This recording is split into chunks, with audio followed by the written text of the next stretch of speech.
tukang laknat Habib, Qori, mampus. Tahu, tukang laknat Habib yang memandang darah Rasul putus tuh, pengikut Siti Ahmad, mampus.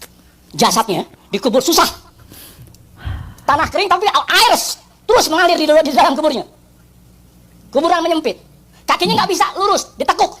Nah teman-teman, bagi siapa yang ingin mendukung channel ini untuk terus berkembang di media sosial, bisa scan di screen ini. Assalamualaikum warahmatullahi wabarakatuh. Teman-teman, kita bertemu kembali di channel Cahaya Hidayah. Nah teman-teman, jadi di video kali ini saya akan membagikan video yaitu perilaku-perilaku yang aneh dari para kabib-kabib Ba'lawi. Gak kabibnya, gak ininya teman-teman, yang perempuan gitu teman-teman, yaitu Syarifah lah ya. Nah, di sini teman-teman banyak video yang saya rangkumkan yaitu mengenai keanehan-keanehan ajaran para kabib-kabib Ba'lawi dan dongeng-dongeng khurafatnya juga teman-teman. Oke, kita langsung saja mari kita simak video berikut ini. Itu Imam Ali ya. Imam Ali bin Abi Thalib. Jadi kata kalau yang pengen punya keturunan, pengen hamil lagi, pegang doa. Insyaallah. Oke ya, jadi pada intinya kalau siapa ya yang pingin yaitu keturunan, pegang itu batu. Jadi di sana itu kita itu diajarkan bukan meminta kepada Allah, melainkan disuruh untuk meminta kepada batu, yang katanya batu itu ya dulunya itu ya pernah dipegang oleh Sayyidina Ali gitu teman-teman. Jelas ini adalah ajaran yang menyimpang ya, jangan diikuti. Oke, lanjut di video berikutnya. Tukang laknat Habib, Qori, mampus. Tahu, tukang laknat Habib yang memandang darah Rasul putus tuh, pengikut Siti Ahmad, mampus. Jasadnya dikubur susah. Tanah kering tapi air terus mengalir di dalam kuburnya. Kuburan menyempit. Kakinya nggak bisa lurus, ditekuk. Wah, mampus kau ya, rasakan siksa alam barzah ya. Kau hina darah Rasulullah SAW. Terus. Ya. Nah teman-teman, jadi semua juga akan ya meninggalkan dunia ini. Akan tetapi teman-teman ya, si Qori ini ya semoga Allah mengampuni dosa-dosanya ya. Si Qori ini ya meninggal itu setelah mubahalah dan menyumpahi Kiai Imad. Jadi ya kalau diputar balikan fakta ya aneh gitu teman-teman ya. Karena dulunya si Qori ini mendukung tesisnya Kiai Imad ya. Awal-awal menentang, habis itu mendukung, habis itu ini lagi teman-teman menentang lagi. Si Qori ini menentang tesisnya Kiai Imad bahwasanya Ba'lawi ini adalah cucu Nabi gitu. Sedangkan Kiai Imad teman-teman itu membatalkan nasab Ba'lawi. Jadi si Qori ini memiliki penelitian sendiri gitu ya. Nah ini memutarbalikkan fakta si kabib tadi teman-teman. Ini juga videonya ini si kabib tadi. Dan jangan ada anak itu jadi ansor apalagi banser. Ingatin sampai mampus tidak ada kata banser. Dan jangan ada anak ibu mengikuti ajaran Islam Nusantara.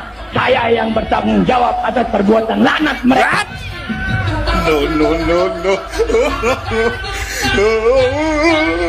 No. Mana dalil kamu? Mana bukti kamu? Mana hujah kamu? Jangan mau dibodohi oleh siapa? Jangan mau dibodohi oleh Ustaz, oleh Kiai.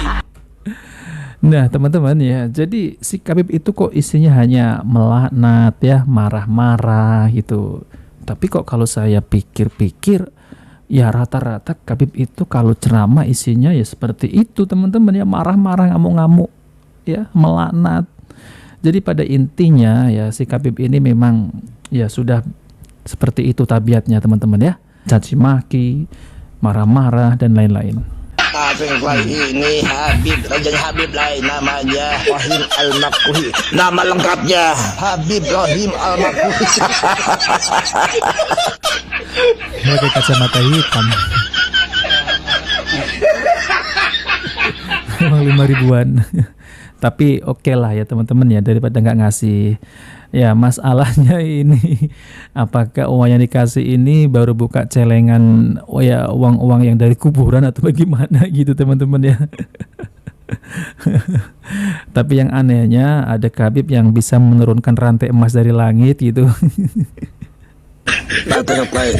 Gimana nggak betah ya Habib-Habib imigran ya di negara kita gitu ya. Makan mereka dijamu lah. Pulangnya sudah pasti sama si Kibin diaplopin. Yang kerja keras dan dilakukan si Kibin lah. Yang usaha maju si Kibin berkat doa keluarga dan orang tua. Kenapa Habib jadi benalu lah? Ya gimana nggak enak teman-teman ya, makan dijamu, lalu kemudian pulang diamplopin ya. Jadi buat para Habib, stop ya, usaha kalian nyari duit hanya ngarepin pemberian sikibin, mending cari kerja yang halal gitu ya. Ya kan selalu ini mendongeng teman-teman ya, kakek saya ini seperti inilah. Dengan modal seperti itu ya mereka itu bisa meminta-minta sumbangan dari ya dari sikibin teman-teman ya, seperti Bahar gitu ya, seperti yang sudah itu ya Pak Hasan ya, mau minta berapa, mau ngasih berapa, mau ngasih 25 juta, 30 juta, 50 juta. Untuk siapa? Untuk cucu Nabi gitu. Kebencian kepada habaib membuat seseorang su'ul khatimah. Banyak sekali hadis-hadis Nabi yang mengatakan, siapa yang mati dalam hatinya ada kebencian kepada cucuku, maka dia mati masuk neraka walaupun ibadahnya sehebat apapun, walaupun mati di dalam Ka'bah. Hati-hati. Jadi gini teman-teman, masalahnya si Khabib ini benar nggak itu adalah cucu Nabi ya. Kalau mereka itu cucu Nabi ya teman-teman, tapi ajarannya harus sesuai dengan Rasulullah SAW, bukan dengan khurafat. Masalahnya mereka ini ketika disuruh tes DNA alasannya ada saja.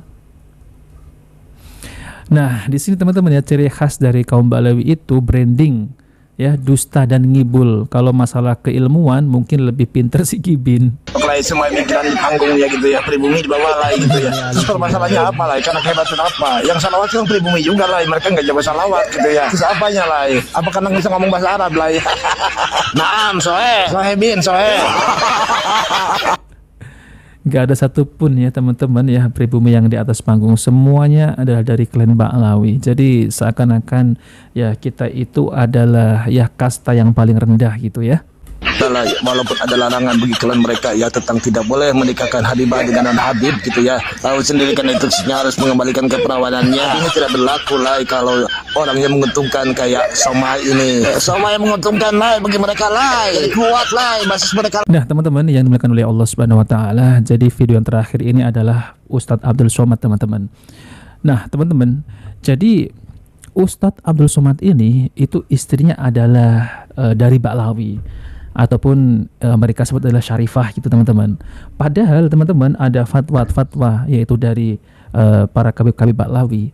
Jadi tidak boleh yaitu menikahi syarifah. Misal seperti kita ini orang ajam ataupun kiai, ustadz ya yang bukan dari habaib, itu haram menikahi syarifah. Katanya nanti ibadahnya tidak akan diterima walaupun sampai hari kiamat. Jadi kalau ingin ibadahnya diterima harus bisa mengembalikan keperawanannya si syarifah itu. Ini ngawur teman-teman, jelas ngawur, nggak ada dalilnya, nggak ada dari Al-Quran maupun hadis Nabi SAW. Ini ajaran karangan mereka, jelas-jelas mereka itu menyelisihi Al-Quran dan hadis Nabi. Kalau halal, kenapa mereka itu mengharamkan? Tidak boleh kita itu mengharam-haramkan, kecuali ya ada dalil dari Al-Quran maupun hadis Nabi SAW. Ada contoh dari Nabi, nggak ada teman-teman. Jadi kalau kita mau menikahi syarifah tetap halal, nggak ada haram teman-teman. Contoh ya, sahabat Utsman bin Affan itu menikahi yaitu putri Rasulullah, Ummi Kulsum. Nah setelah itu ya putri Rasulullah meninggal, nikah lagi dengan putri Rasulullah lagi teman-teman, yang satu lagi. Nah itu diperbolehkan, itu asli zuriat Rasulullah ya teman-teman. Nah ini mereka ini yang belum tentu zuriat Nabi, mereka sudah berfatwa seperti itu haram. Bahkan mereka pernah mengatakan ya si siapa itu Habib Rehan, kalau ada seorang kiai yang menikahi syarifah itu kiai tahe. Ya, naudzubillah teman-teman.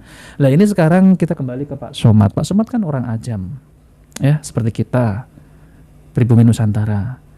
Nah ketika Pak Somad ini menikahi syarifah, ini para kabib Ba'lawi nggak ada yang bersuara haram, kembalikan keperawanannya, nggak ada teman-teman. Ya karena apa? Karena menguntungkan mereka gitu ya, ceritanya seperti itu teman-teman. Jadi mereka itu tidak konsisten ya. Nah oke teman-teman, jika video ini bermanfaat jangan lupa like dan subscribe di channel Cahaya Hidayah. Wabillahi taufiq wal hidayah. Assalamualaikum warahmatullahi wabarakatuh.